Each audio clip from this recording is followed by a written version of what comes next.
નમસ્કાર દર્શક મિત્રો, પાટવી ગુજરાતી ન્યૂઝમાં આપ સૌનું હાર્દિક સ્વાગત છે। મહીસાગર જિલ્લામાં મતગણતરી પ્રક્રિયાનો શાંતિપૂર્ણ પ્રારંભ।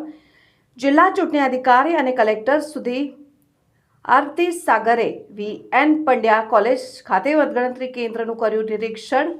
સ્થાનિક સ્વરાજની ચૂંટણીઓની મતગણતરી માટે જિલ્લા વહીવટીતંત્ર દ્વારા કરાઈ છે સુદૃઢ વ્યવસ્થા। લુણાવાડાની પીએન પંડ્યા કોલેજ ખાતે કલેક્ટરશ્રીએ રૂબરૂ મુલાકાત લઈ સુરક્ષા અને વ્યવસ્થાની સમીક્ષા કરી।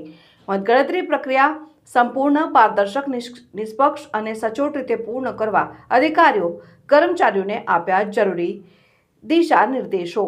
મહીસાગર જિલ્લા પંચાયત તાલુકા પંચાયતોની સામાન્ય ચૂંટણી અને લુણાવાડા નગરપાલિકાના વોર્ડ નંબર 5ની પેટા ચૂંટણી માટે ગત તારીખ 26મી એપ્રિલના રોજ નોંધાયેલ મતદાન બાદ આજરોજ એટલે કે તારીખ 28મી એપ્રિલના રોજ સવારથી જ જિલ્લામાં નિર્ધારિત સ્થળોએ મતગણતરી પ્રક્રિયાનો શાંતિપૂર્ણ અને ચુસ્ત સુરક્ષા વ્યવસ્થાઓ વચ્ચે પ્રારંભ કરવામાં આવ્યો છે। મતગણતરી પ્રક્રિયા ન્યાયિક, પારદર્શક અને ક્ષતિરહિત રીતે સંપન્ન થાય તે માટે જિલ્લા ચૂંટણી અધિકારી અને કલેક્ટર સુશ્રી આરતી સાગર દ્વારા સતત સીધું મોનિટરિંગ કરવામાં આવ્યું, જેના ભાગરૂપે કલેક્ટર સુશ્રી સાગરે આજે લુણાવાડા ખાતે આવેલી પીએન પંડ્યા કોલેજમાં ઊભા કરવામાં આવેલા મતગણતરીની કેન્દ્રની રૂબરૂ મુલાકાત લઈ સમગ્ર પ્રક્રિયાનું ઝીણવટભર્યું નિરીક્ષણ કર્યું હતું।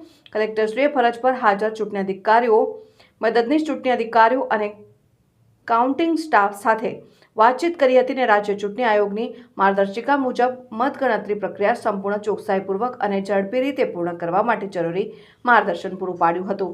આ ઉપરાંત કેન્દ્ર પર કાયદો અને વ્યવસ્થા જાળવવા માટે ગોઠવવામાં આવેલા ચુસ્ત પોલીસ બંદોબસ્તની પણ સમીક્ષા કરી હતી, સંતોષ વ્યક્ત કર્યો હતો અને જિલ્લા ચૂંટણી તંત્રની આ સતર્કતાને પગલે મતગણતરી કેન્દ્ર ખાતે અત્યંત શિસ્તબદ્ધ અને સુવ્યવસ્થિત રીતે મતગણતરીની કામગીરી ચાલી રહી હતી।